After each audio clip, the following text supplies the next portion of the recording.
Joaquim Monteiro.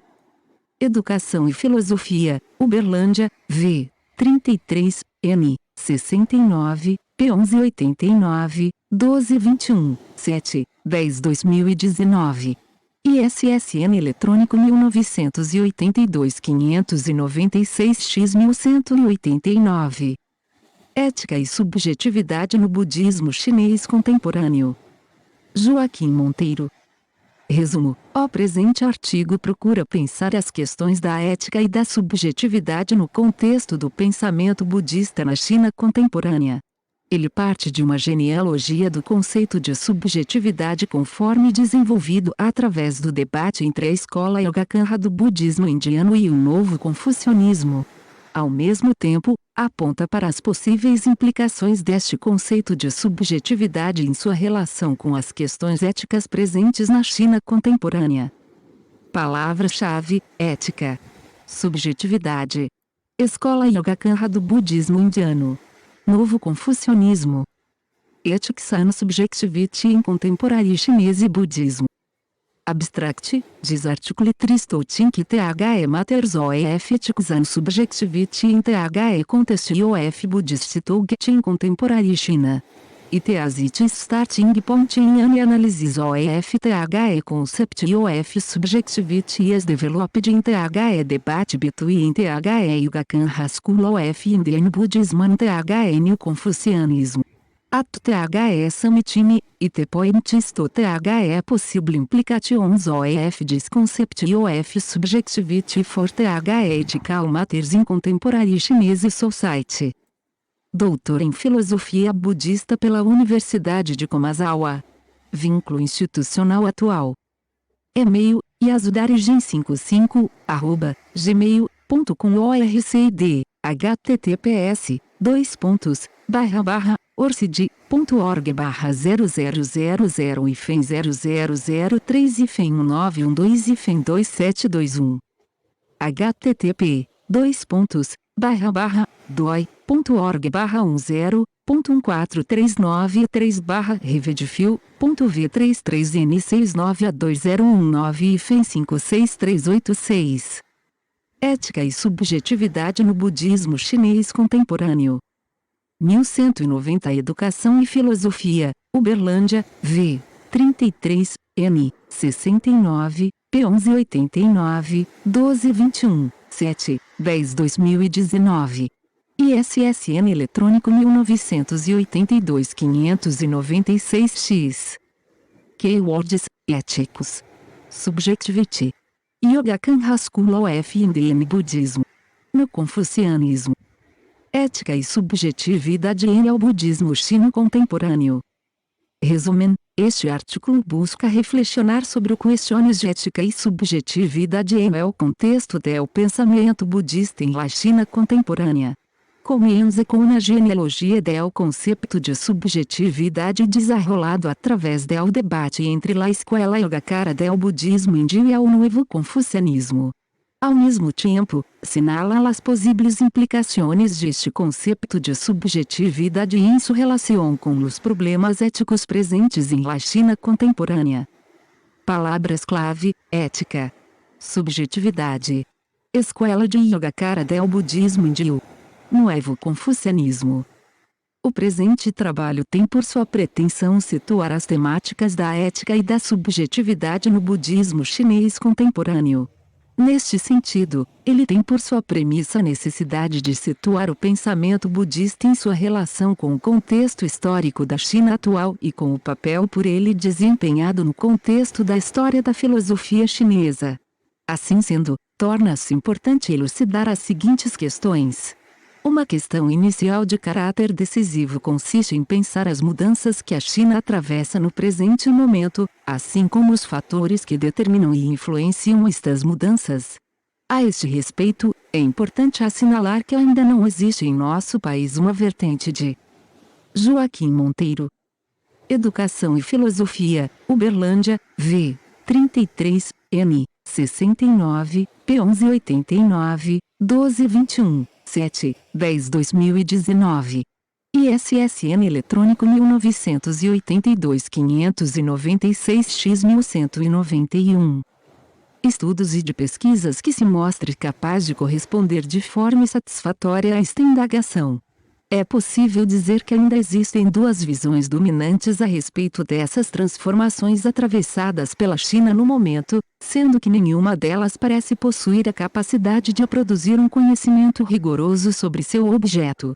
A primeira delas é a visão neoliberal que avalia de forma positiva a aceitação por parte da China da economia de mercado, mas que critica ao mesmo tempo uma suposta indisposição do Estado chinês em aceitar as instituições democráticas.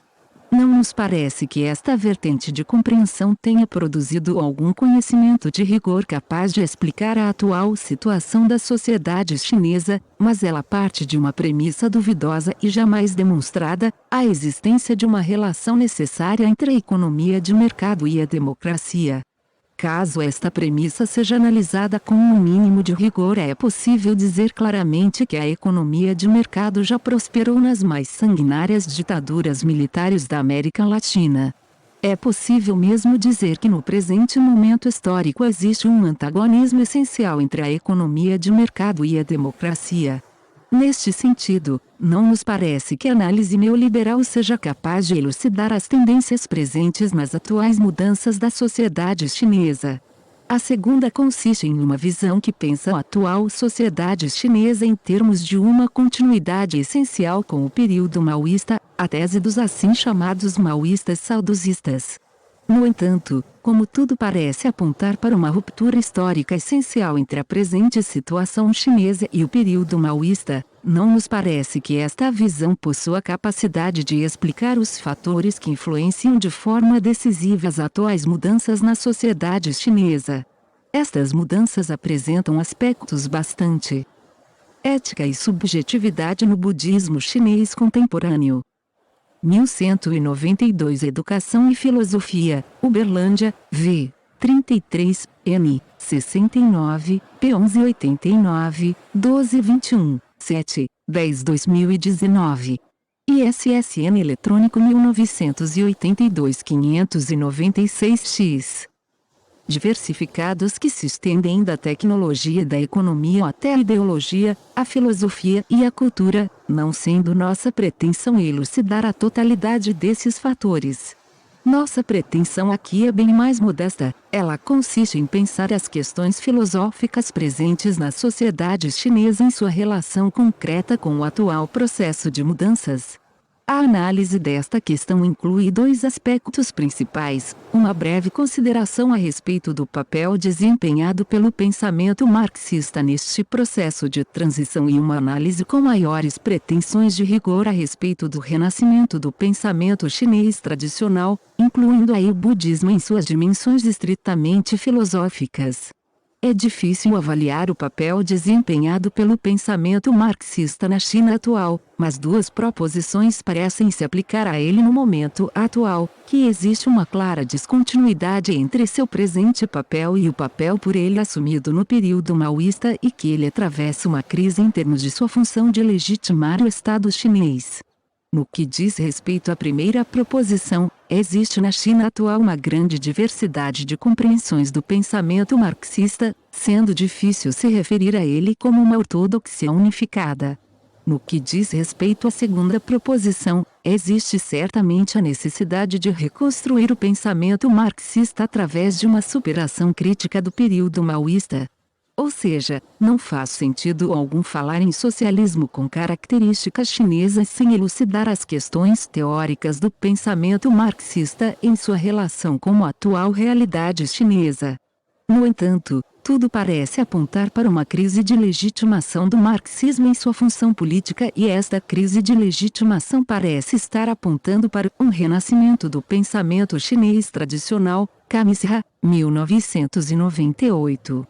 Assim sendo, a relação entre o Joaquim Monteiro, Educação e Filosofia, Uberlândia, V. 33, N. 69, P. 1189, 1221, 7, 10 2019.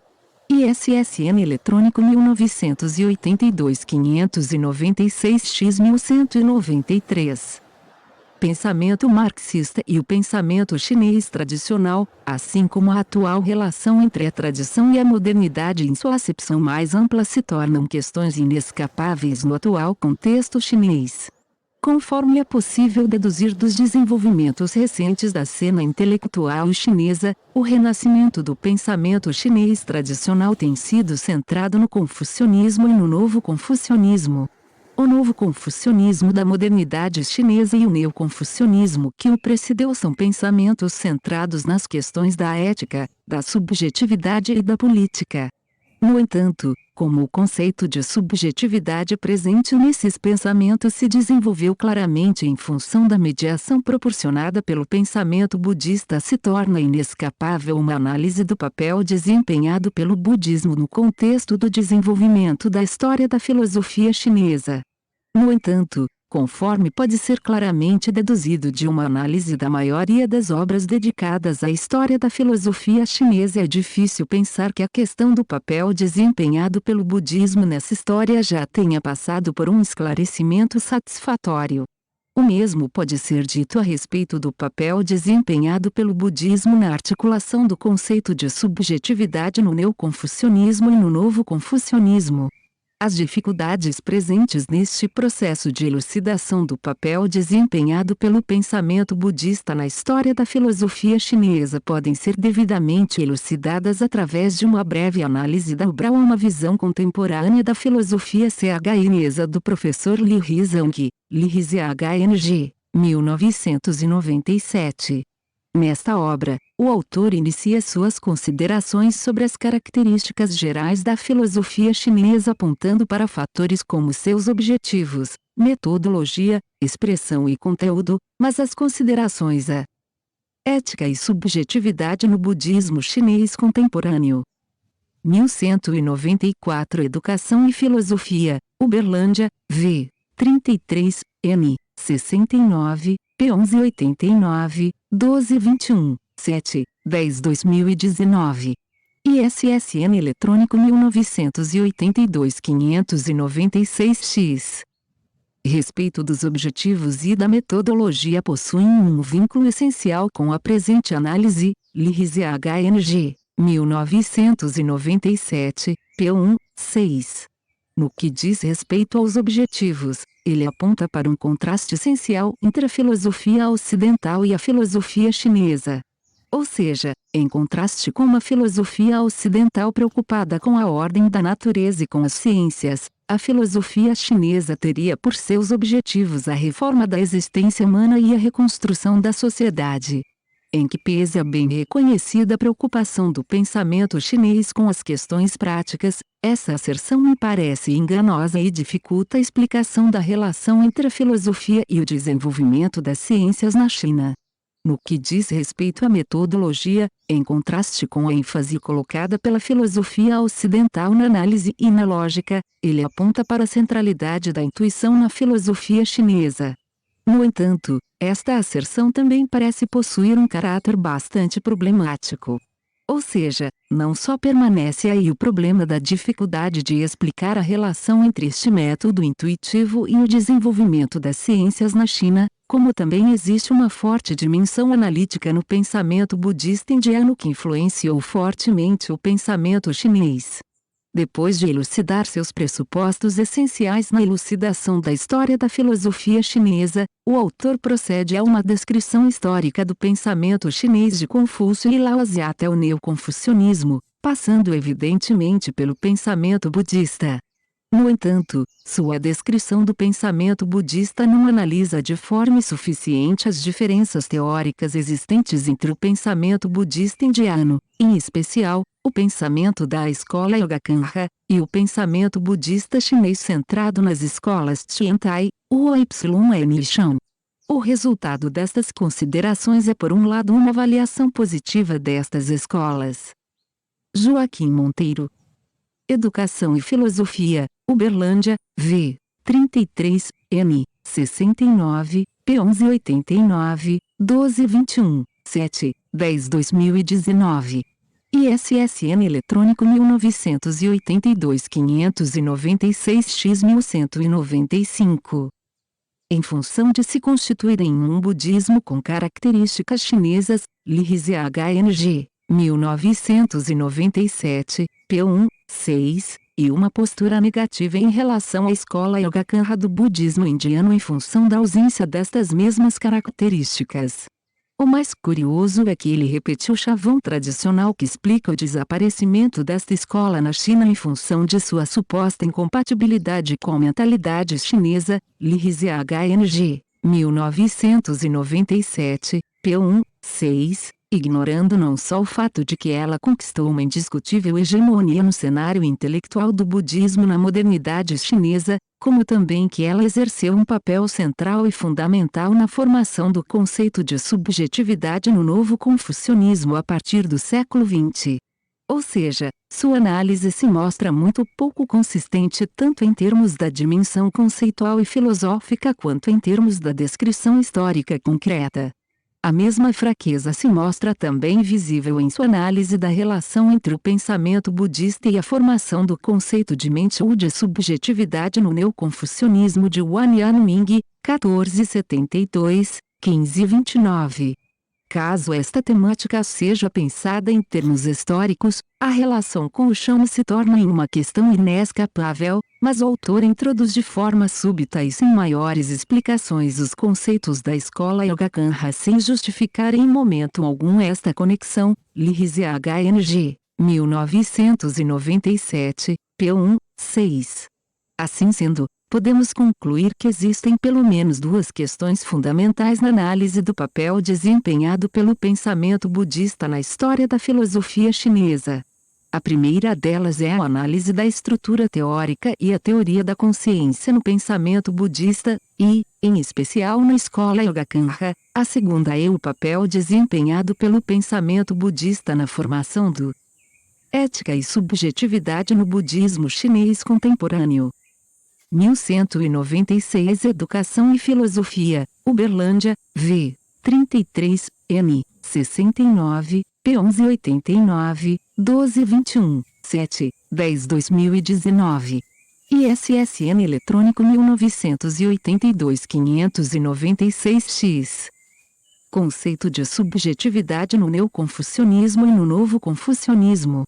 Em função do acima, pretendemos desenvolver na seção seguinte uma breve análise do pensamento tradicional chinês e da forma como ele estruturou o conceito de subjetividade através da influência budista.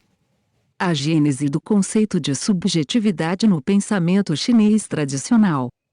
A presente seção pretende trabalhar com a gênese de pelo menos um esboço do conceito de subjetividade no pensamento chinês tradicional.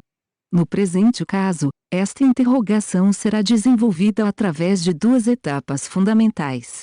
A primeira delas se constituirá em uma breve consideração a respeito da subjetividade no Dao De Jing, o clássico mais importante do daoísmo.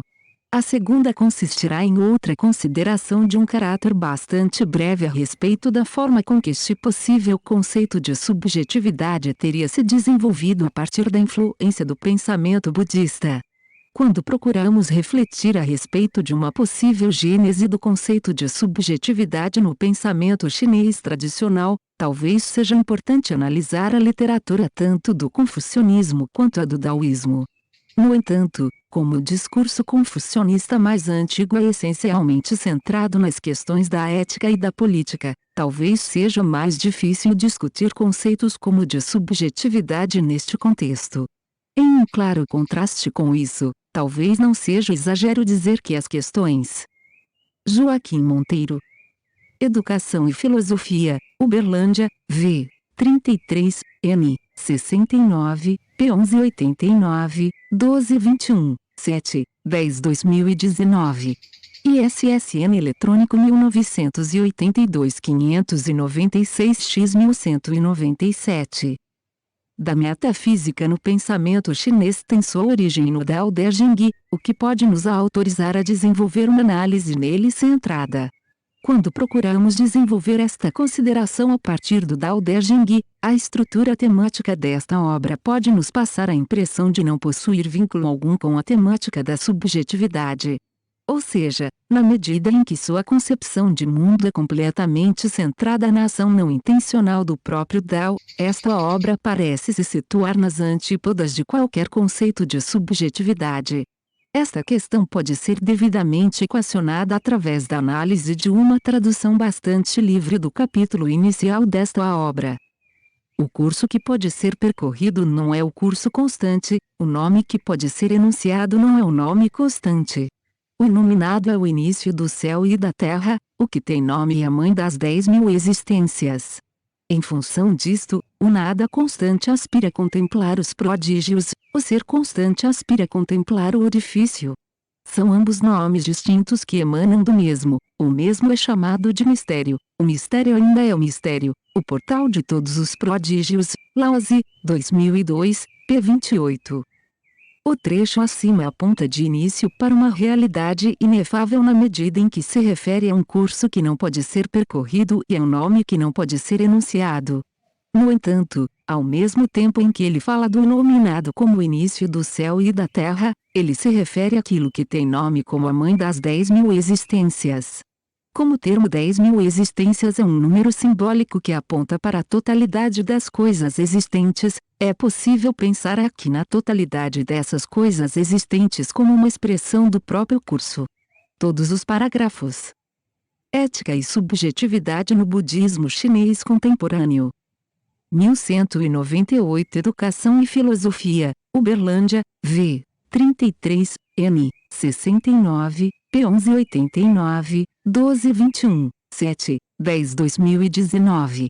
ISSN eletrônico 1982-596-X. Posteriores parecem apontar para uma relação entre o curso e sua expressão como duas realidades distintas, mas ao mesmo tempo inseparáveis. Talvez não seja um exagero falar aqui do curso como a substância e das 10.000 existências como a função no contexto do conceito de substância-função no pensamento chinês tradicional.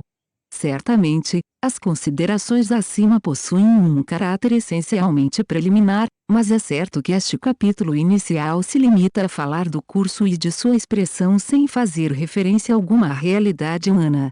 Neste sentido, não existe nada neste capítulo que aponte para uma possível relação com o conceito de subjetividade. Caso a totalidade do pensamento do Dao De Jing se limitasse ao conteúdo de seu capítulo inicial, seria possível deixar completamente de lado qualquer relação com o conceito de subjetividade. No entanto, uma análise detida do segundo capítulo desta obra talvez possa mostrar que a questão é um pouco mais complexa.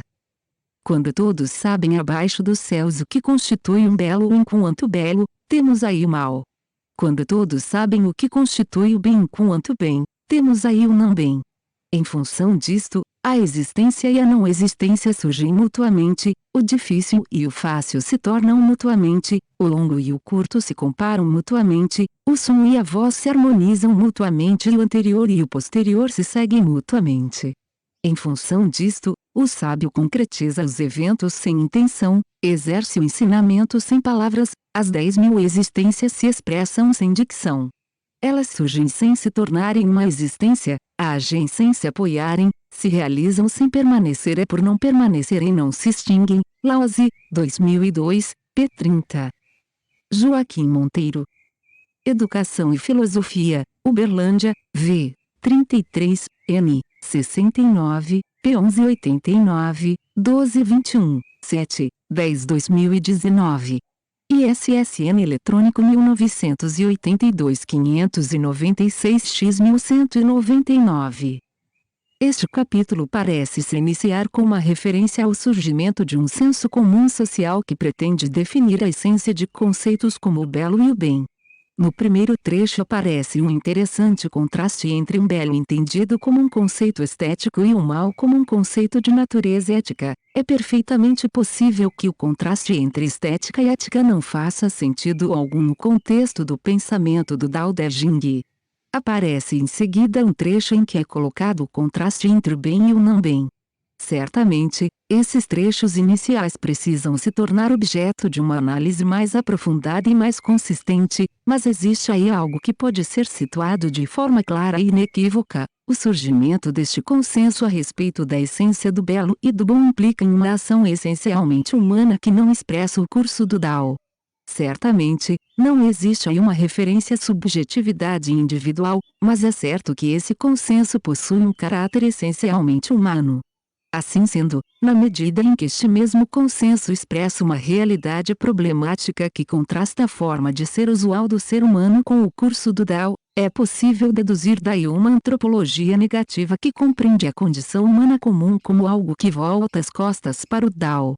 O contraste entre opostos que aparece no trecho seguinte parece apontar ao mesmo tempo para um contraste essencial e para a interdependência entre esses mesmos opostos, mas não aparenta possuir uma relação com nossa presente interrogação. No entanto, a referência à postura do sábio que concretiza os eventos sem intenção e que exerce o ensinamento sem palavras parece apontar para o outro polo da antropologia do Tao Te Ching, uma forma de ser da ser humano que renuncia à sua intencionalidade e que se torna no lugar da ação do Tao. Ética e subjetividade no budismo chinês contemporâneo. 1200 Educação e Filosofia, Uberlândia, v. 33, N. 69, P 1189, 1221, 7, 10 2019. ISSN eletrônico 1982-596-X. Certamente não é possível falar aqui de subjetividade ou de consciência no sentido comum do termo, mas existe uma clara indicação dos dois polos da antropologia do Tao Te Ching.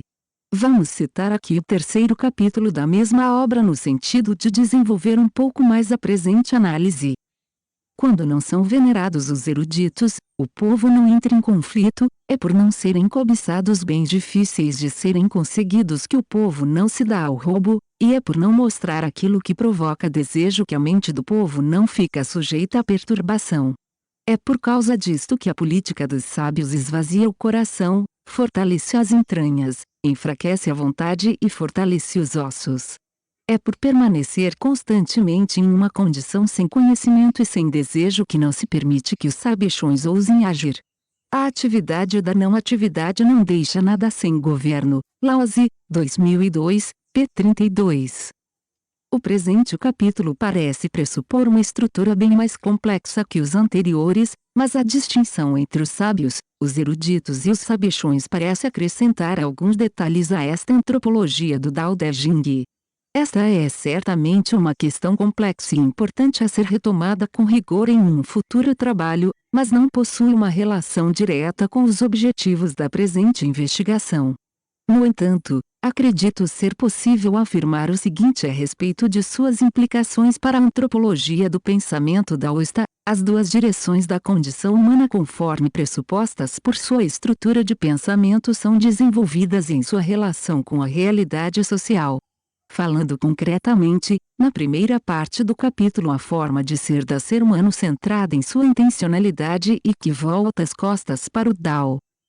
Joaquim Monteiro. Educação e Filosofia, Uberlândia, v. 33, N. 69, P 1189, 1221, 7, 10 2019. ISSN eletrônico 1982-596-X1201. É associada com fenômenos sociais como o conflito, o roubo e uma condição coletiva de perturbação mental.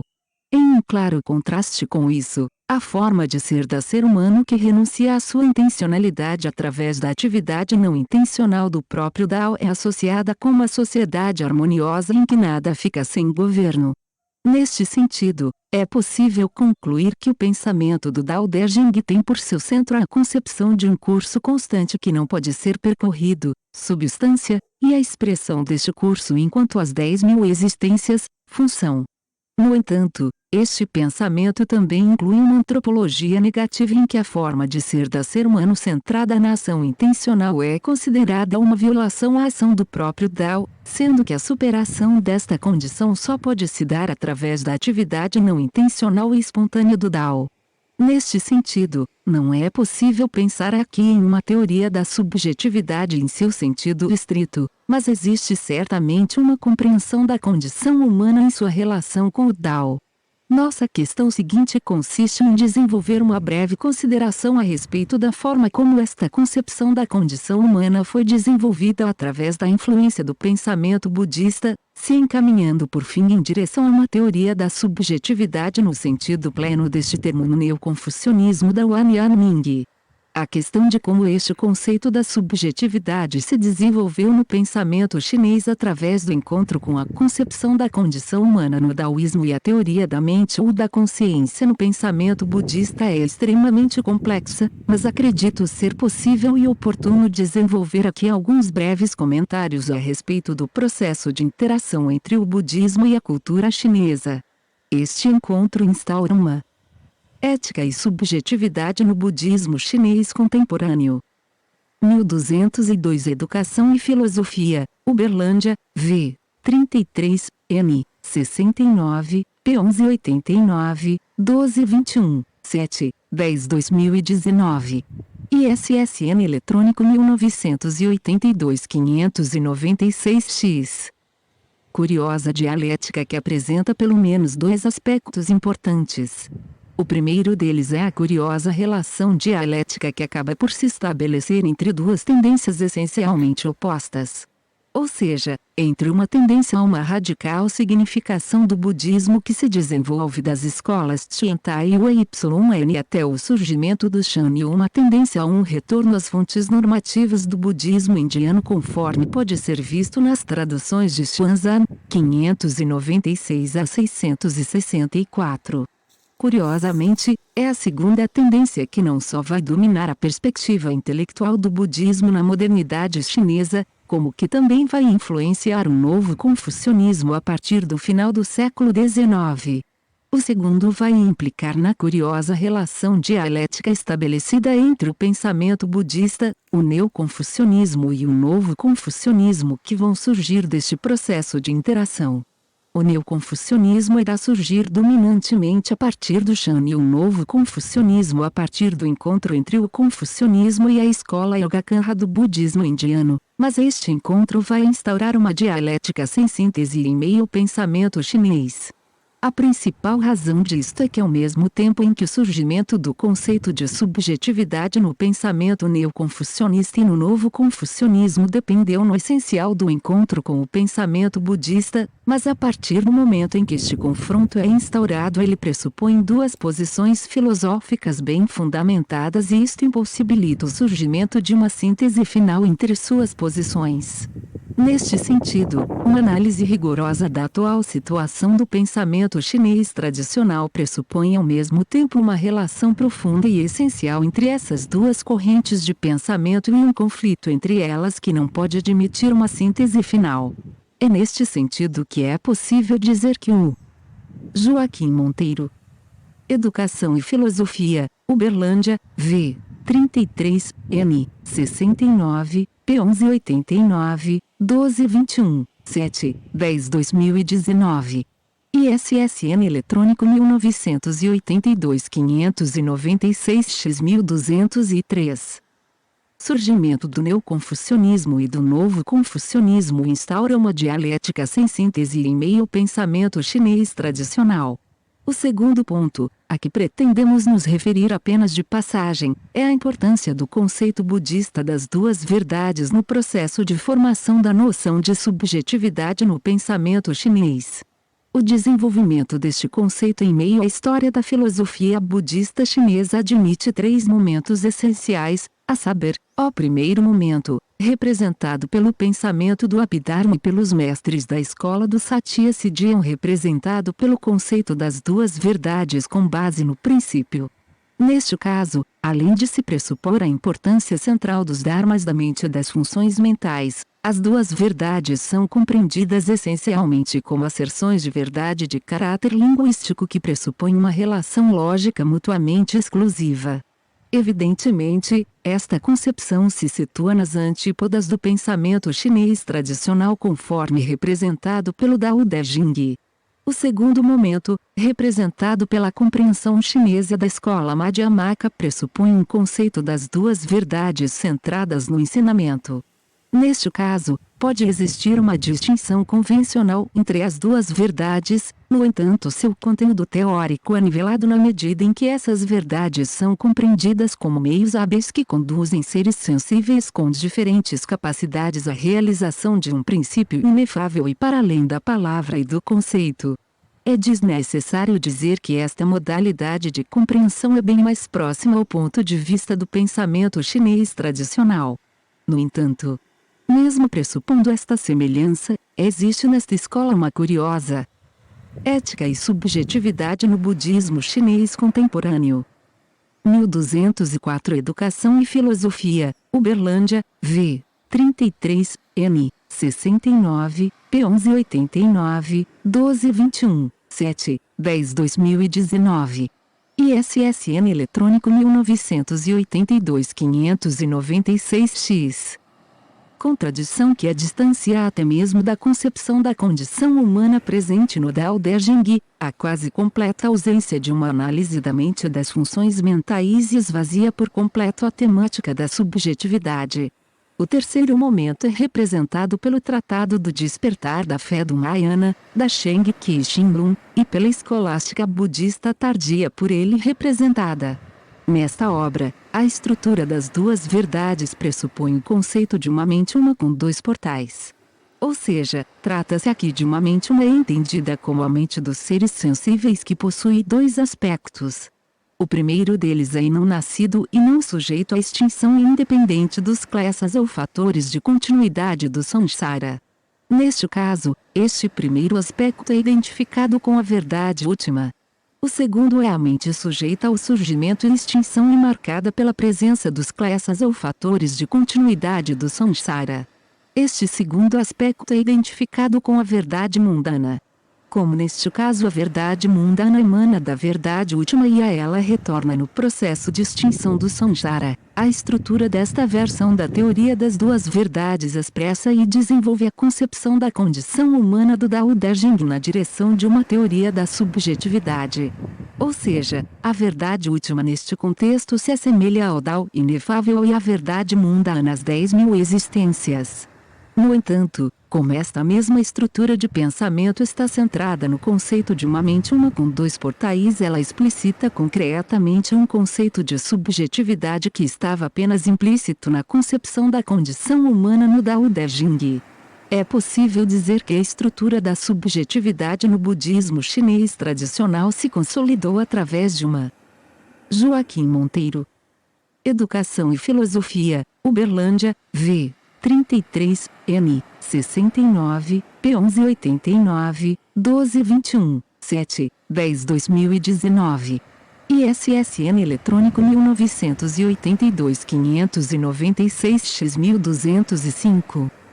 Escolástica centrada no Tratado do Despertar da Fé do Mahayana que esta modalidade de compreensão se manteve hegemônica até o final do século XIX. No entanto, a reintrodução da escola Yogacanra do budismo indiano do final do século XIX até a primeira metade do século XX vai reverter de forma decisiva esta situação. Ou seja, ela vai apresentar uma crítica radical a este modelo de pensamento centrado no Tratado do Despertar da Fé do Mahayana e se consolidar como uma influência decisiva no novo confucionismo do século XX. Esta questão será tratada com detalhe na próxima sessão deste artigo. O renascimento do pensamento budista na modernidade chinesa. A reintrodução da literatura da escola Yogacanra do budismo indiano, assim como o estudo e a reflexão dela derivada se constitui como o mais importante fator no renascimento do pensamento budista que se dá a partir do final do século XIX. A compreensão deste fator exige uma abordagem que inclua uma descrição de seu processo histórico e uma avaliação de seu sentido teórico e intelectual.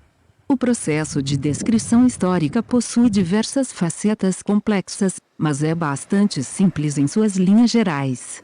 Ou seja, ele pode ser reduzido em suas linhas gerais ao processo que se estende da reintrodução da literatura desta escola a partir do Japão no final do século XIX até a formação da escola chinesa de estudos internos durante a Renascença chinesa das décadas de 20 e de 30 do século XX. J. Monteiro, 2015, p. 123, 131. No que diz respeito ética e subjetividade no budismo chinês contemporâneo. 1206 Educação e Filosofia, Uberlândia, V. 33, N. 69, P. 1189, 1221, 7, 10 2019. ISSN eletrônico 1982-596-X.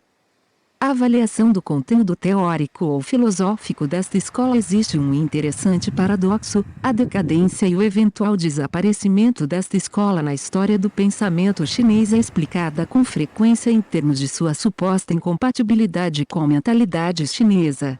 No entanto, é extremamente curioso que ela tenha assumido uma forte hegemonia intelectual precisamente no momento em que a China inicia a formulação de sua própria versão da modernidade. Talvez seja mesmo possível afirmar que é precisamente o rigor teórico e analítico desta escola que a tornou apta a pensar as temáticas teóricas da modernidade, e é perfeitamente possível também pensar que esta capacidade deriva precisamente de seu distanciamento em relação à mentalidade de senso comum. E é também muito curioso que ela, mesmo possuindo uma estrutura bastante diversa do pensamento chinês tradicional, tenha se constituído em uma forte influência na formação do novo confucionismo. Assim sendo, é perfeitamente possível pensar que esta escola tenha contribuído para formular um conceito de subjetividade capaz de estabelecer uma mediação entre a tradição e a modernidade. Tendo elucidado os pontos acima, vamos adentrar em seguida em uma breve consideração do conteúdo teórico desta escola. A estrutura básica de seu pensamento pressupõe a existência de um sistema de 8 consciências que se constitui como a base comum do samsara, da extinção do samsara. Quando estas consciências funcionam em sua forma corriqueira impulsionada pela ignorância, elas se constituem na base do samsara. Quando elas são transmutadas através da sabedoria, se tornam na base da extinção do samsara. Assim sendo, esta teoria das 8 consciências implica essencialmente em uma conversão cognitiva em que a ignorância é. Joaquim Monteiro. Educação e Filosofia, Uberlândia, V. 33, N. 69, P. 1189, 1221, 7, 10 2019. ISSN eletrônico 1982-596-X1207. Transmutada em sabedoria. Ao mesmo tempo, este sistema das 8 consciências é dividido em 2 subsistemas, ou seja, em um subsistema da 7ª e da 8ª consciências que trabalha com as dimensões não sensoriais da consciência, e em outro subsistema de 6 consciências que trabalha com a dimensão sensorial da consciência. Caso esta estrutura de pensamento seja elucidada em termos dos 30 versos sobre a pura consciência de Vasubandhu, é possível iniciar nossa análise com o verso inicial desta obra. Sendo o Antman e os Dharmas existências puramente nominais, existem as diversas modalidades de transformação da consciência, e tudo se produz em função dessas transformações. No que se refere à atividade dessas transformações, existem apenas 3, Chan Wei Slun, 1975, p. 271. A estrutura do pensamento deste verso inicial implica em um nítido contraste entre o caráter puramente nominal do Antman e dos Dharmas e a realidade das 3 transformações do fluxo de consciência que constitui a totalidade da experiência possível. O segundo verso aponta para uma breve definição dessas 3 transformações. Elas se intitulam a consciência da retribuição kármica, a consciência calculadora e a consciência que identifica os seus objetos. A primeira, que é a 8ª consciência, se constitui na totalidade das sementes da retribuição kármica. Chan Wei Slun, 1975, p. 274. As 3 transformações acima descritas podem ser relacionadas com as 8 consciências. Ou seja, a primeira transformação pode ser identificada com a 8ª consciência, a segunda transformação com a 7ª consciência e a terceira. Ética e subjetividade no budismo chinês contemporâneo. 1208 Educação e Filosofia, Uberlândia, V. 33, N. 69, P. 1189, 1221, 7, 10 2019. ISSN eletrônico 1982-596-X. Transformação com o sistema das 6 consciências como um todo. Este verso é concluído com uma breve definição da 8ª consciência como a totalidade das sementes kármicas. Os 2 versos seguintes desenvolvem uma análise mais detida da 8ª consciência. Sendo um apego incognoscível, suas distinções estão sempre associadas ao contato, à atenção, à sensação, à distinção e à volição, sendo equânime em relação a elas. Chan Wei-Slun, 1975, p. 271. Sendo neutra e não conducente à perturbação, são assim também o contato e os demais dharmas.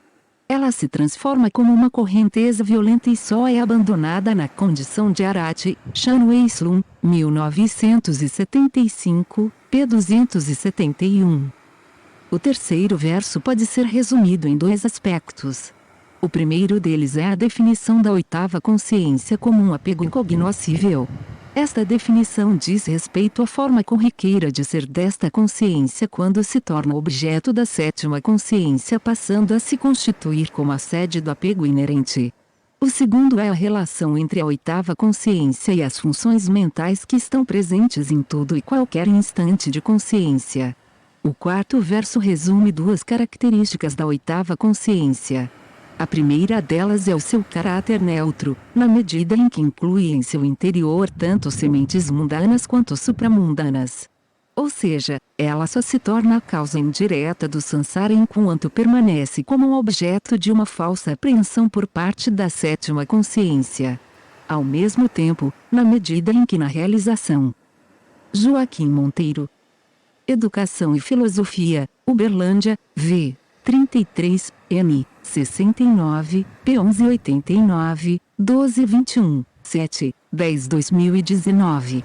ISSN eletrônico 1982-596-X1209. Da condição de Arati desaparece sua característica de objeto do apego. Ela só perde seu nome e não sua realidade enquanto fluxo de consciência. Os 3 versos seguintes descrevem o conteúdo da 7ª consciência, ou seja, da segunda transformação.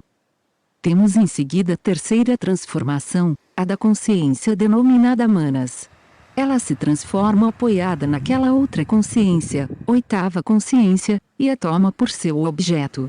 Sua característica e sua natureza é o pensamento calculador. Chan Wei-Slun, 1975, p. 271. Ela é sempre acompanhada das 4 paixões que são a ignorância do Antman, a visão do Antman, o orgulho do Antman e o amor ao Antman. Ela também é acompanhada pelo contato e pelas demais funções. Chan Wei-Slun, 1975, p. 271. Ela é classificada como neutra e conducente à perturbação. Ela não existe na condição de Arati, no Samadhi da extinção e no caminho supramundano. Chan Wei-Slun, 1975, p. 271. Os 3 versos acima apresentam aspectos diferentes da 7ª consciência. O 5º verso descreve o processo através do qual a 7ª consciência se desenvolve tomando a 8ª consciência por seu objeto de apego, assim como sua característica central enquanto pensamento calculador. Estas são sem dúvida alguma as determinações mais fundamentais deste conceito da segunda transformação ou da 7ª consciência. O ponto central do 6º verso implica na relação essencial existente entre a 7ª consciência e as 4 paixões inerentes, isto é, paixões que embora possam ser extinguidas são inerentes à própria consciência, não derivando do falso discernimento nem da estruturação linguística.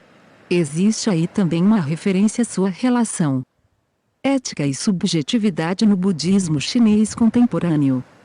1210 Educação e Filosofia, Uberlândia, v. 33, n. 69, p. 1189, 1221, 7, 10 2019. ISSN eletrônico 1982-596-X. Com as funções gerais, ou funções presentes em todo e qualquer instante de consciência. Por fim, o sétimo verso discute a relação da sétima consciência com o processo da continuidade e da extinção do samsara. A sétima consciência é definida aqui como neutra na medida em que pode se constituir tanto como a causa direta da continuidade do samsara quanto de sua extinção.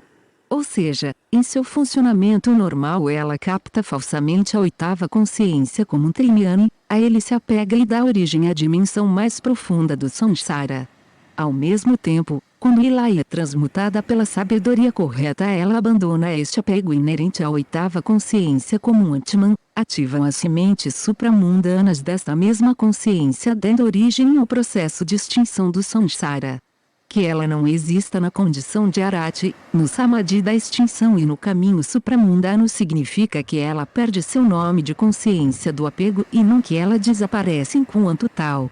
Os 7 versos acima descritos analisam o subsistema da sétima e da oitava consciências responsável pelo aspecto não sensorial da consciência. O subsistema das 6 consciências responsável pelo aspecto da consciência associado aos sentidos é descrito da seguinte forma no 8º verso, vem em seguida a terceira transformação. Ela possui 6 modalidades distintas e tem por sua natureza e por sua característica a identificação de seu objeto. Em sua totalidade não é benéfica nem maléfica. Shanwei Slum, 1975, p. 271. Este último verso descreve de forma bastante sucinta a terceira transformação, que corresponde ao subsistema das 6 consciências. Esse subsistema consiste nas 5 consciências sensoriais e em uma sexta consciência que articula linguisticamente os dados sensoriais em um todo coerente. Esse sistema.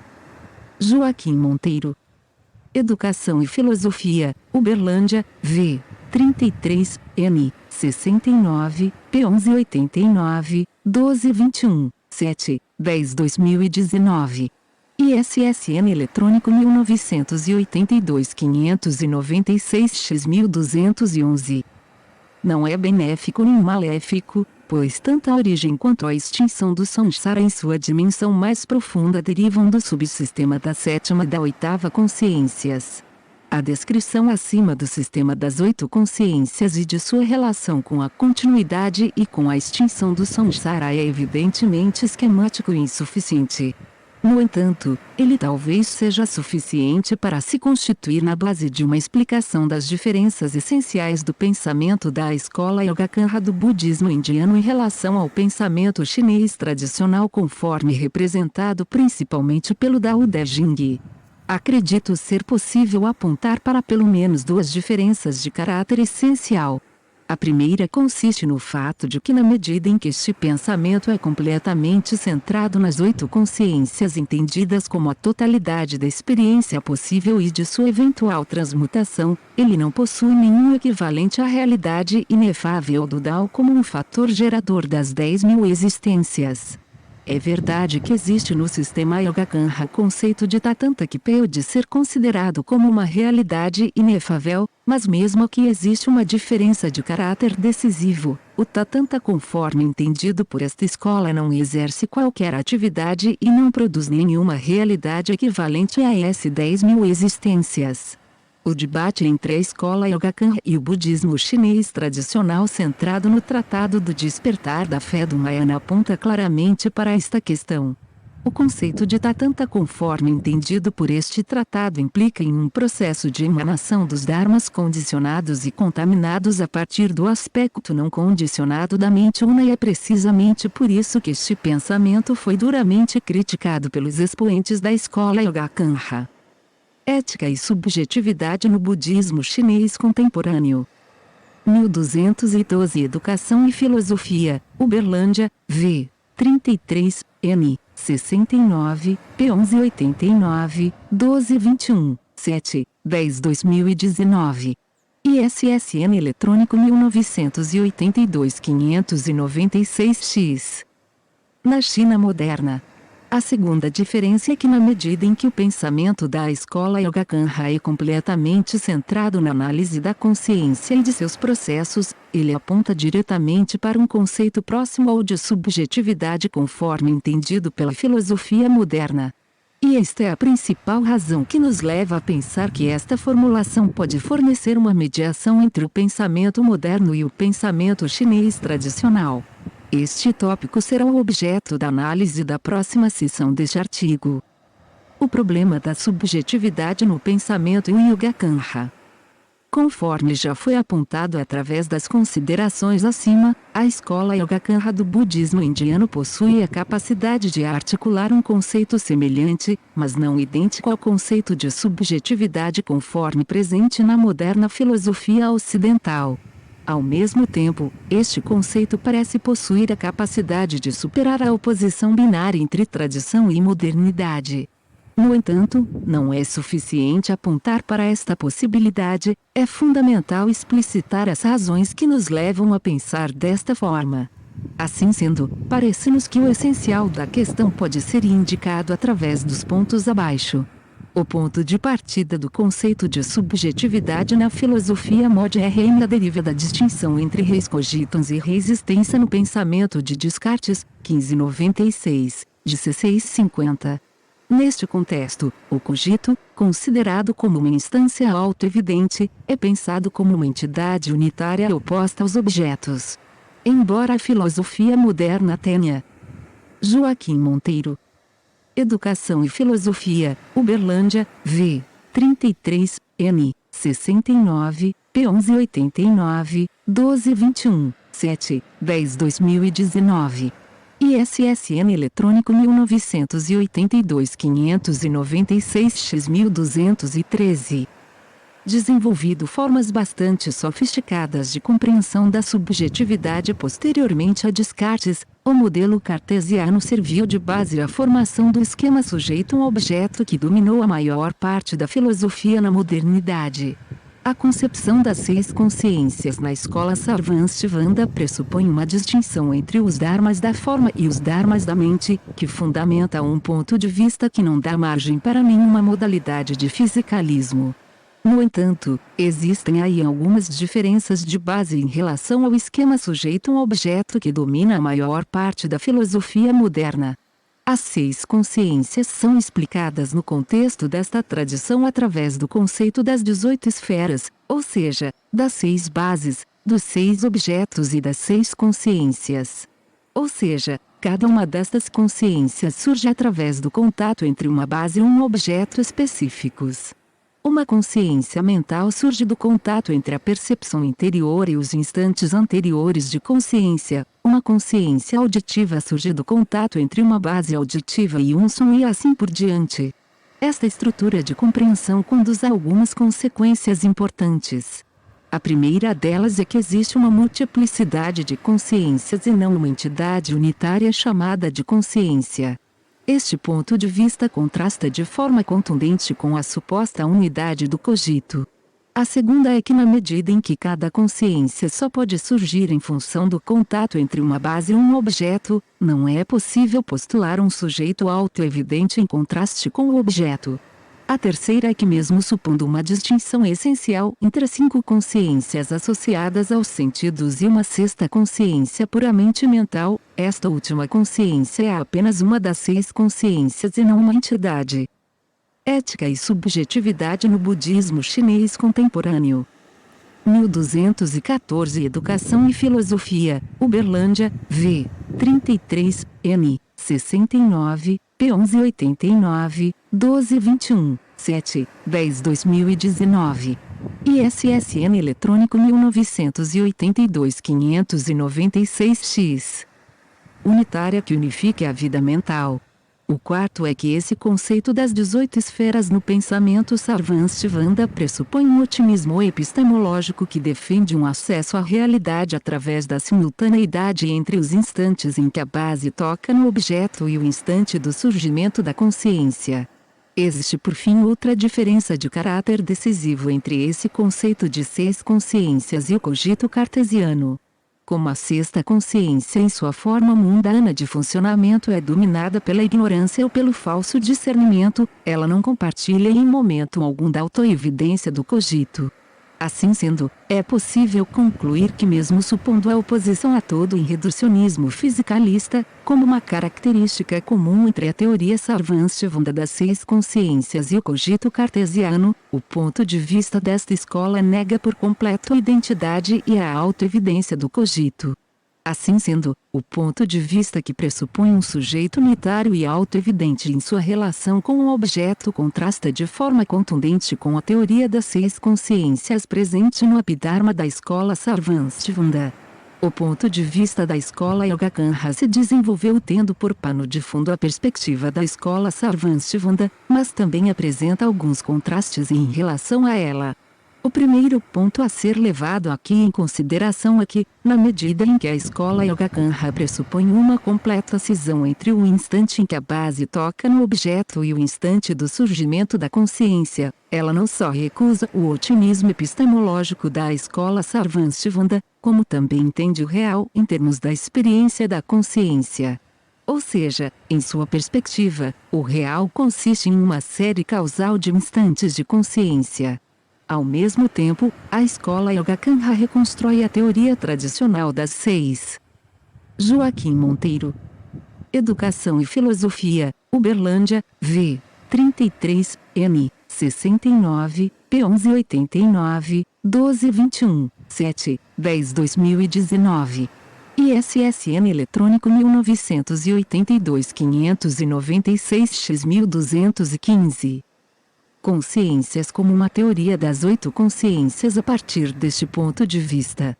Esta teoria das 8 consciências é ainda desmembrada em um sistema da 7ª e da 8ª consciências responsável pela elucidação do aspecto da consciência independente dos sentidos, e em um sistema das 6 consciências que trabalha com as 5 consciências sensoriais, e a estruturação linguística do mundo se dá em função de uma 6ª consciência especificamente postulada para este fim.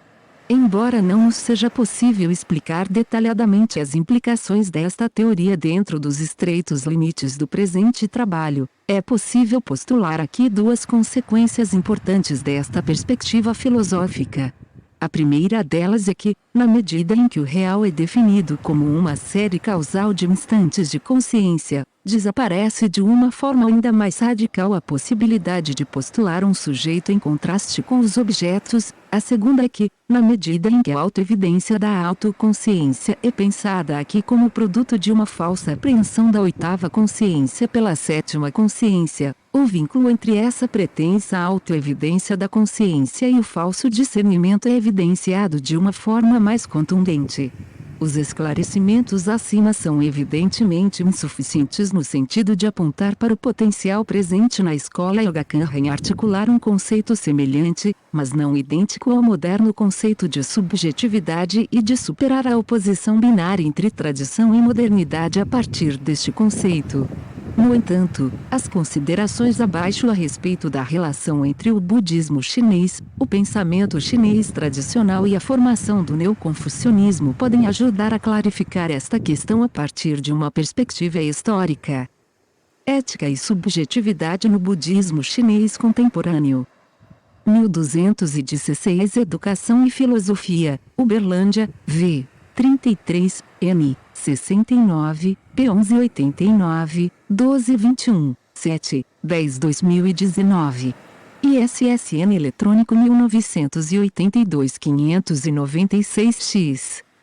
O pensamento chinês tradicional, conforme presente no daoísmo e no confucionismo, inclui elementos cosmológicos e éticos, mas não apresentava nenhuma concepção sistemática de temas como a mente, a consciência ou a subjetividade.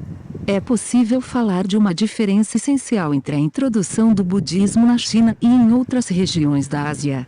Na Ásia Central e no Sudeste da Ásia, a transmissão do budismo coincide com a formação das civilizações locais, mas a China foi o único caso na história asiática da introdução do budismo em uma civilização já plenamente consolidada a partir de suas próprias bases.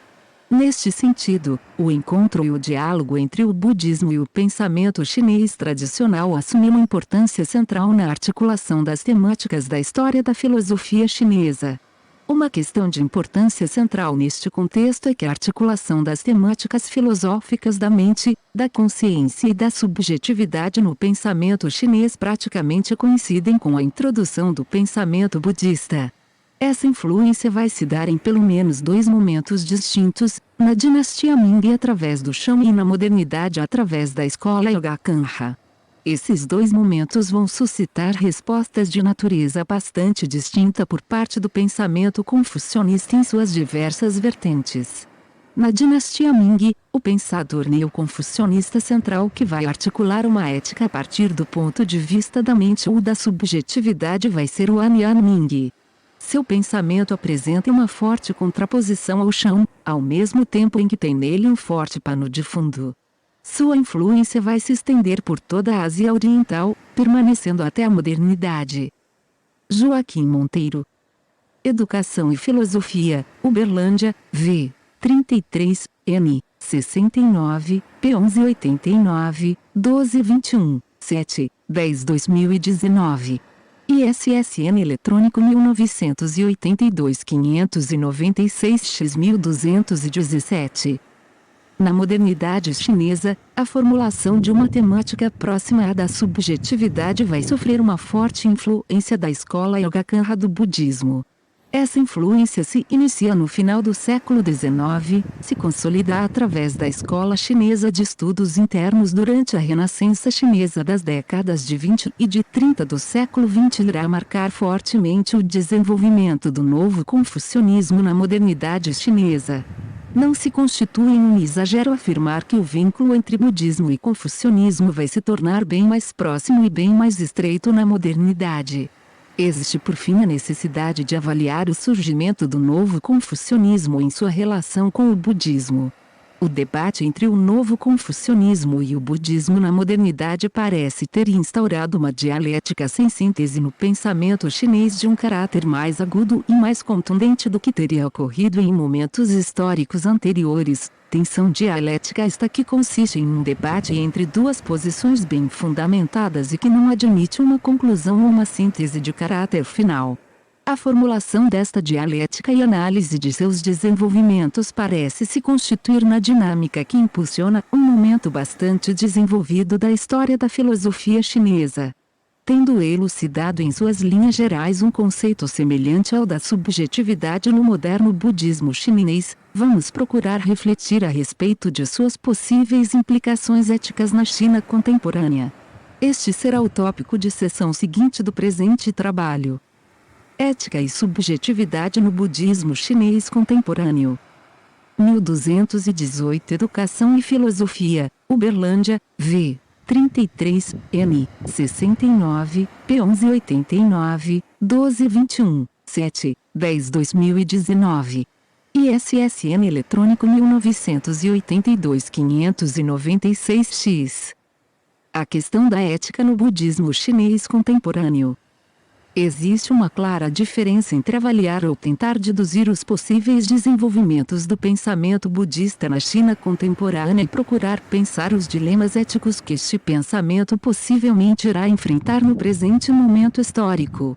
A razão disto é que uma dedução dos possíveis desenvolvimentos do pensamento budista na China atual se constitui em uma tarefa possível de ser desenvolvida no interior de uma análise histórica do budismo chinês e de suas temáticas, enquanto que uma tentativa de pensar os possíveis dilemas éticos a serem confrontados na China atual se constitui em uma tarefa que pressupõe uma confrontação com a atual realidade social. As reflexões sobre o budismo chinês neste último sentido estão apenas se iniciando, mas talvez seja possível apontar para a relevância dos tópicos seguintes. A teoria da consciência ou da subjetividade na escola Yogacanha possui uma estrutura teórica bastante rigorosa, mas apresenta pelo menos uma diferença essencial em relação às tendências dominantes na filosofia acadêmica. Ela procede da mesma forma que as vertentes acadêmicas da filosofia na medida em que procura analisar com rigor seus objetos teóricos, mas seu objetivo final consiste em suscitar uma transmutação da consciência daquele que exerce a atividade filosófica. Na medida em que esta transmutação implica na superação da ignorância, do ódio e da cobiça, ela possui claramente uma dimensão ética. A ética social do budismo tradicional coloca uma forte ênfase no papel do Estado na superação da injustiça econômica. Este aspecto talvez seja respaldado pelos atuais esforços do governo chinês em reduzi-las. Joaquim Monteiro. Educação e Filosofia, Uberlândia, V. 33, N. 69, P. 1189, 1221, 7, 10 2019. ISSN eletrônico 1982-596-X1219. Disparidades econômicas, mas existem novos fatores na sociedade atual que podem exigir um esforço renovado de compreensão e de ação. Não temos no presente momento informações suficientes a respeito da influência da Quarta Revolução Tecnológica e de suas implicações para a sociedade chinesa e para o mundo do trabalho na China atual. No entanto, como esta influência já está se fazendo presente com vigor, ou pelo menos tende a fazê-lo em um futuro próximo, este processo irá suscitar questões bem mais complexas no que diz respeito à justiça econômica e aos processos de trabalho. Esta quarta revolução tecnológica possui uma forte vinculação com a informática, com a inteligência artificial, com a robótica e disciplinas afins e pode suscitar consequências bastante difíceis de serem previstas em um futuro próximo.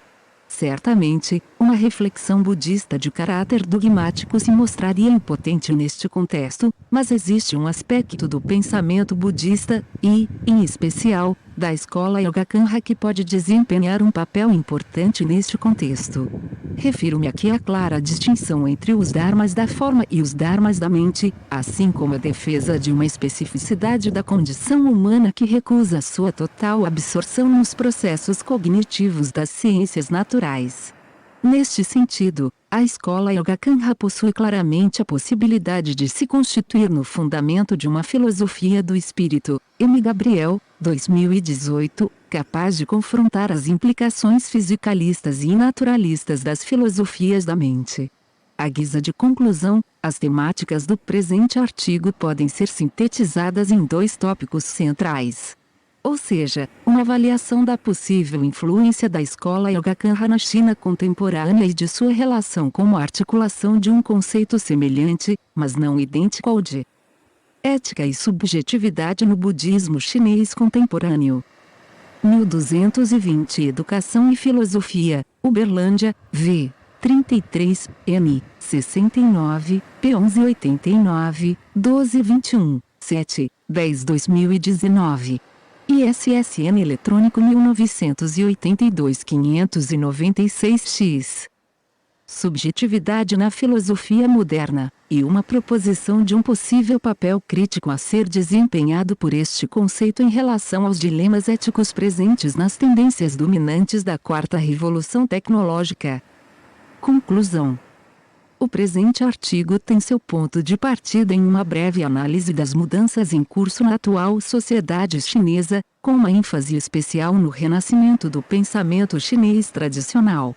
Ele se desenvolve através de uma interrogação a respeito da gênese do conceito de subjetividade no pensamento chinês desde a concepção da condição humana no Dao Da Jing até o surgimento do neoconfucionismo e do novo confucionismo no século XX. Neste processo é enfatizada a mediação promovida pela teoria da consciência da escola Yogacanra do budismo indiano. Dois aspectos centrais da interação entre o pensamento chinês tradicional e o budismo. O primeiro consiste na relação dialética entre o processo de significação do budismo e a forte tendência ao retorno às fontes normativas do budismo indiano. O segundo consiste na relação entre o budismo, o neoconfucionismo e o novo confucionismo.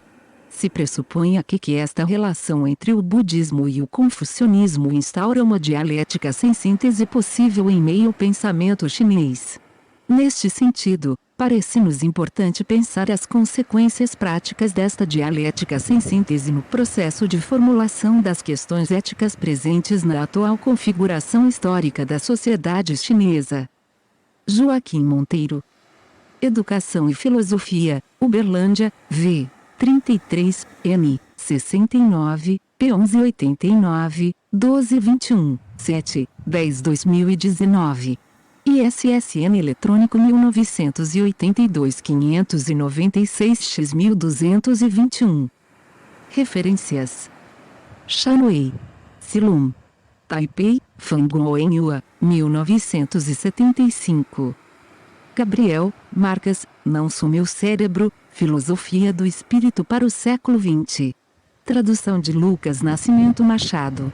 Petrópolis, Editora Vozes, 2018. GNRRE, Maria Lúcia Balri, Possebon, Fabrício Orgues. China Antiga, Aproximações Religiosas. São Paulo, Fonte Editorial, 2015. Heinrich Dieter. Pensar e Ser Si Mesmo, Preleções sobre a Subjetividade. Petrópolis, Editora Vozes, 2018. Haber, Jaime, Swanson, Paul L. Orgues. Planning The Bodhitri The Stormover Critical Buddhism. Honolulu, University of Hawaii Press, 1997. Laozi. Dao de Jing. Tradução do chinês por Mario Brunos Proviero. São Paulo, Edra, 2002. Eli Rizan. Zongu Zeshuaxian Daguan. Kaoziung, Fuento Sushubanse, 1997. Lin Shenko. Kong Xing Yushiandai Xing. O Vazio e a Modernidade. Li Shushubanse, 2000. Bianzeng de Xinglu. Uma Passagem pela Dialética. Li Shushubanse, 2002. Liu Shan. Into Foshui Wan Yoluelum. Kaoziung, Dakian Shubanse, 1981. Data de registro: 29 de julho de 2020. Data de aceite: 21/10/2020. Esta obra foi digitalizada sem fins comerciais e destinada unicamente à leitura de pessoas portadoras de deficiência visual, por força da Lei de Direitos de Autor.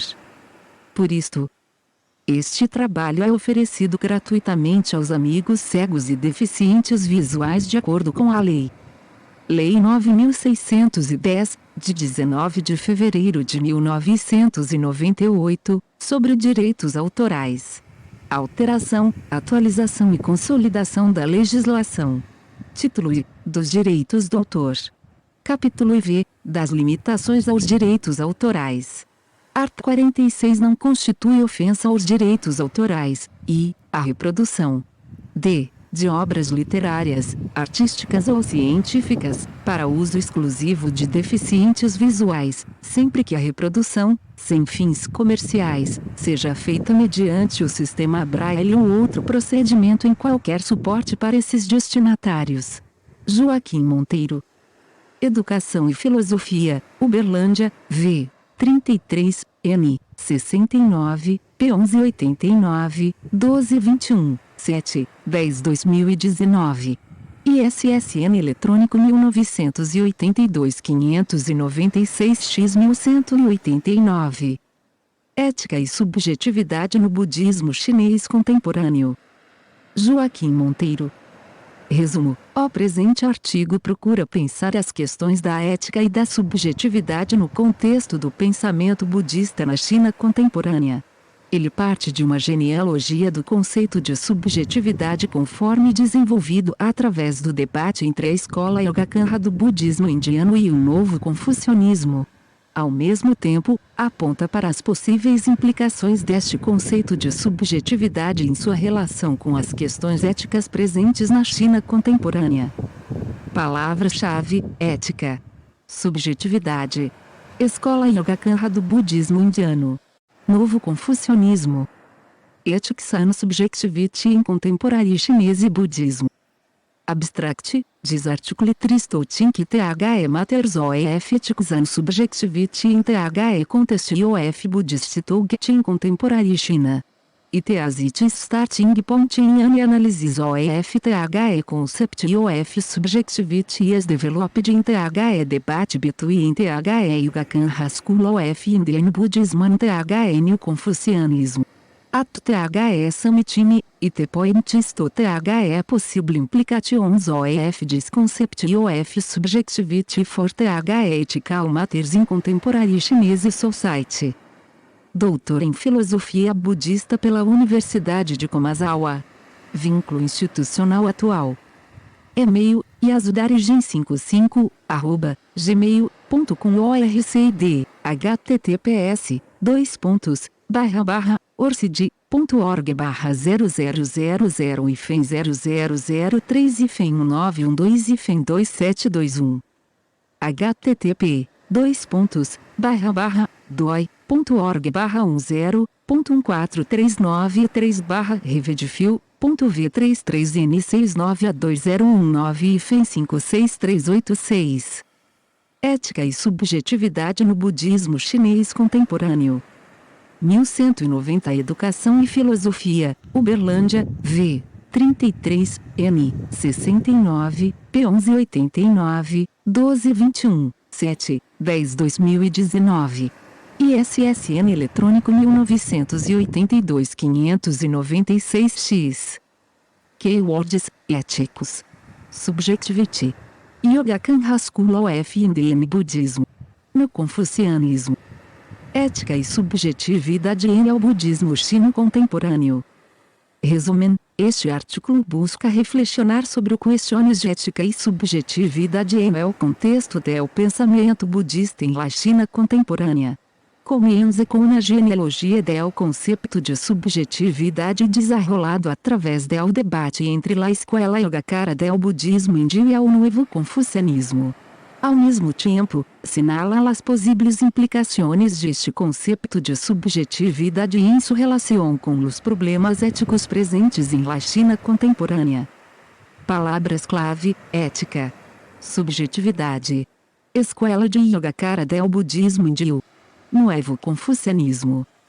O presente trabalho tem por sua pretensão situar as temáticas da ética e da subjetividade no budismo chinês contemporâneo. Neste sentido, ele tem por sua premissa a necessidade de situar o pensamento budista em sua relação com o contexto histórico da China atual e com o papel por ele desempenhado no contexto da história da filosofia chinesa. Assim sendo, torna-se importante elucidar as seguintes questões. Uma questão inicial de caráter decisivo consiste em pensar as mudanças que a China atravessa no presente momento, assim como os fatores que determinam e influenciam estas mudanças. A este respeito, é importante assinalar que ainda não existe em nosso país uma vertente de Joaquim Monteiro. Educação e Filosofia, Uberlândia, v. 33, n. 69, p. 1189, 1221, 7. 10/2019. ISSN eletrônico 1982-596-X1191. Estudos e de pesquisas que se mostre capaz de corresponder de forma satisfatória a esta indagação. É possível dizer que ainda existem duas visões dominantes a respeito dessas transformações atravessadas pela China no momento, sendo que nenhuma delas parece possuir a capacidade de produzir um conhecimento rigoroso sobre seu objeto. A primeira delas é a visão neoliberal que avalia de forma positiva a aceitação por parte da China da economia de mercado, mas que critica ao mesmo tempo uma suposta indisposição do Estado chinês em aceitar as instituições democráticas. Não nos parece que esta vertente de compreensão tenha produzido algum conhecimento de rigor capaz de explicar a atual situação da sociedade chinesa, mas ela parte de uma premissa duvidosa e jamais demonstrada, a existência de uma relação necessária entre a economia de mercado e a democracia. Caso esta premissa seja analisada com um mínimo de rigor, é possível dizer claramente que a economia de mercado já prosperou nas mais sanguinárias ditaduras militares da América Latina. É possível mesmo dizer que no presente momento histórico existe um antagonismo essencial entre a economia de mercado e a democracia. Neste sentido, não nos parece que a análise neoliberal seja capaz de elucidar as tendências presentes nas atuais mudanças da sociedade chinesa. A segunda consiste em uma visão que pensa a atual sociedade chinesa em termos de uma continuidade essencial com o período maoísta, a tese dos assim chamados maoístas saudosistas. No entanto, como tudo parece apontar para uma ruptura histórica essencial entre a presente situação chinesa e o período maoísta, não nos parece que esta visão possua a capacidade de explicar os fatores que influenciam de forma decisiva as atuais mudanças na sociedade chinesa. Estas mudanças apresentam aspectos bastante ética e subjetividade no budismo chinês contemporâneo. 1192 Educação e Filosofia, Uberlândia, V. 33, N. 69, P. 1189, 1221, 7, 10 2019. ISSN eletrônico 1982-596-X. Diversificados que se estendem da tecnologia e da economia até a ideologia, a filosofia e a cultura, não sendo nossa pretensão elucidar a totalidade desses fatores. Nossa pretensão aqui é bem mais modesta, ela consiste em pensar as questões filosóficas presentes na sociedade chinesa em sua relação concreta com o atual processo de mudanças. A análise desta questão inclui dois aspectos principais: uma breve consideração a respeito do papel desempenhado pelo pensamento marxista neste processo de transição e uma análise com maiores pretensões de rigor a respeito do renascimento do pensamento chinês tradicional, incluindo aí o budismo em suas dimensões estritamente filosóficas.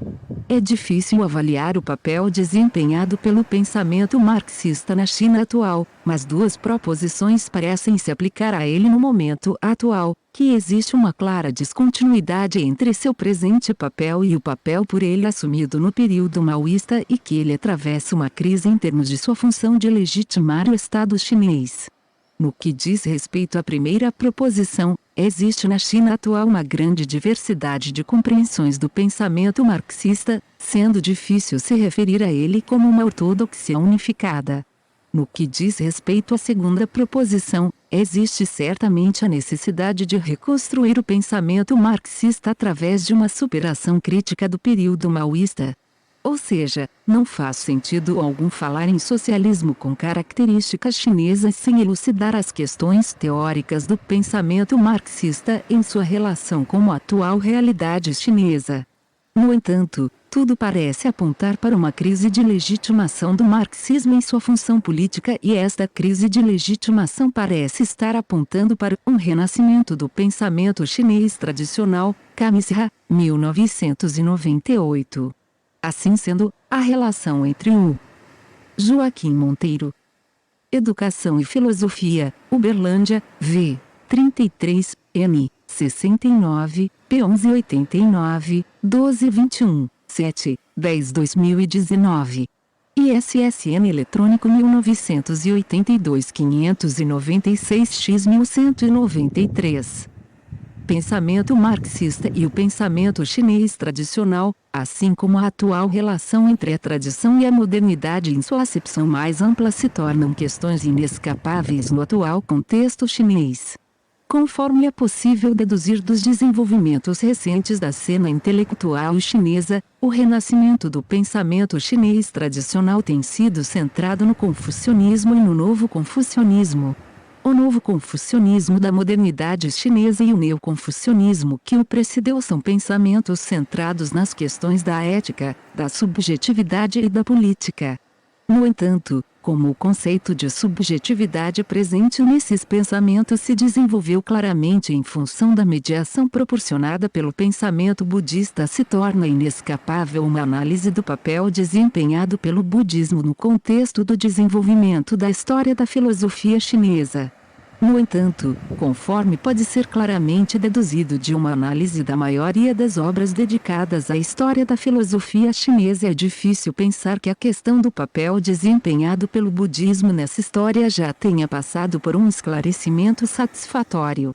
O mesmo pode ser dito a respeito do papel desempenhado pelo budismo na articulação do conceito de subjetividade no neoconfucionismo e no novo confucionismo.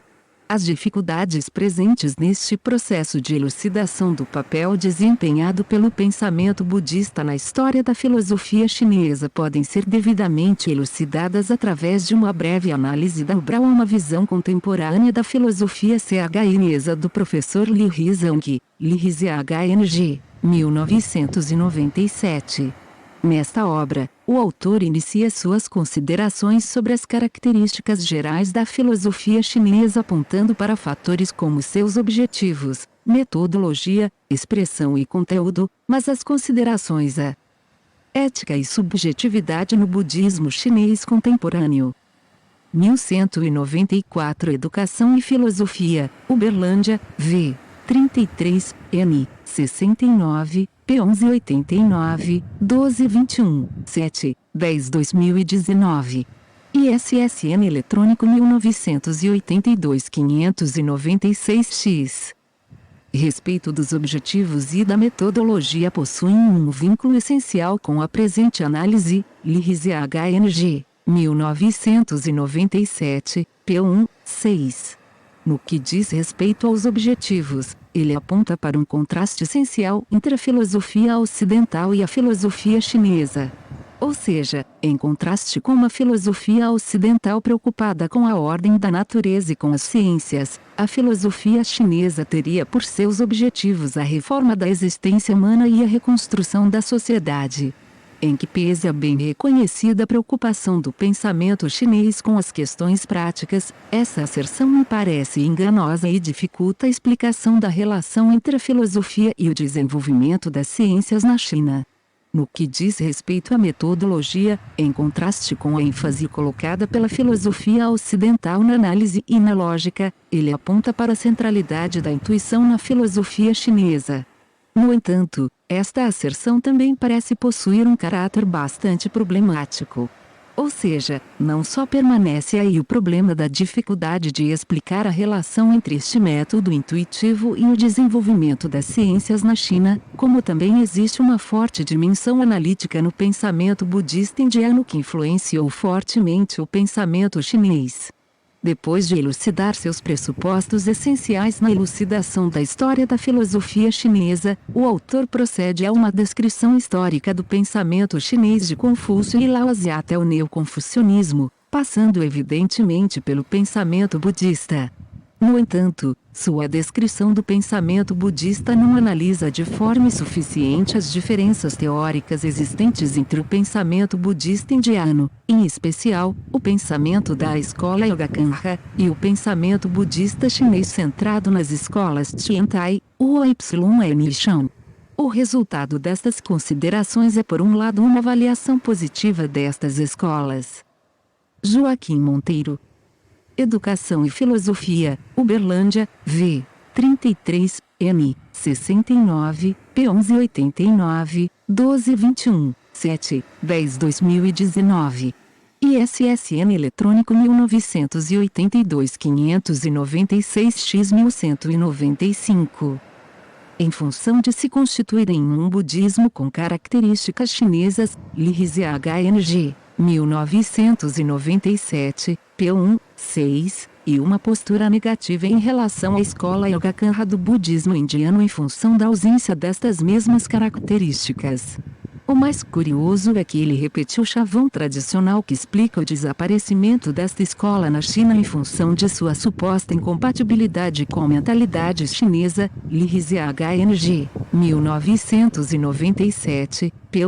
6, ignorando não só o fato de que ela conquistou uma indiscutível hegemonia no cenário intelectual do budismo na modernidade chinesa, como também que ela exerceu um papel central e fundamental na formação do conceito de subjetividade no novo confucionismo a partir do século XX.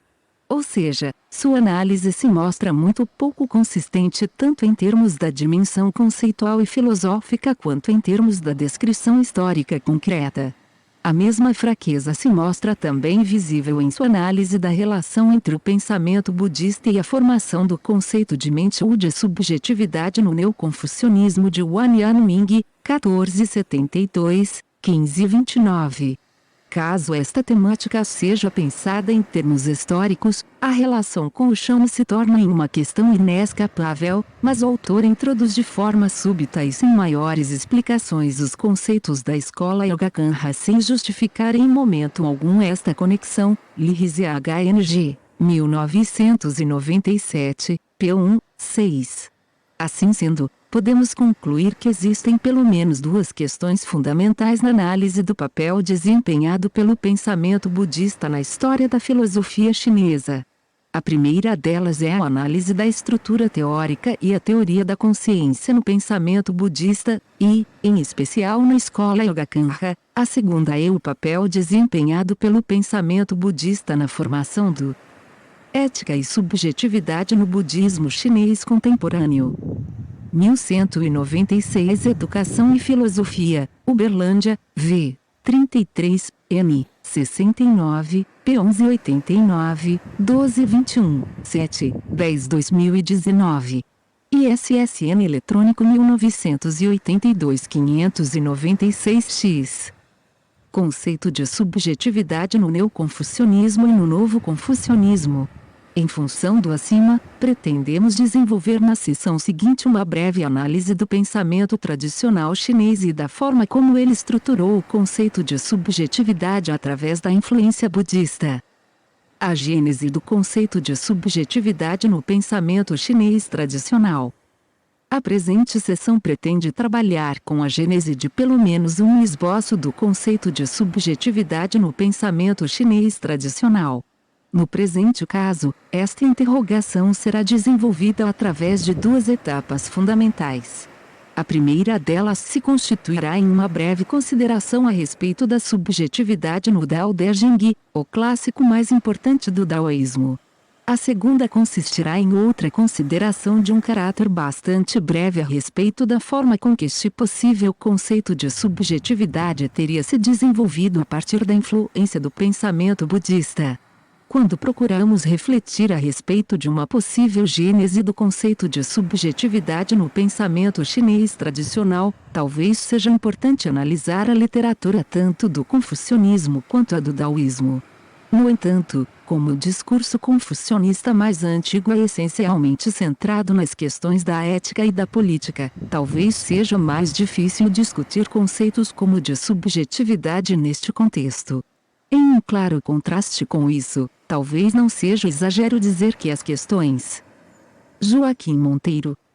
Educação e Filosofia, Uberlândia, V. 33, N. 69, P. 1189, 1221, 7, 10 2019.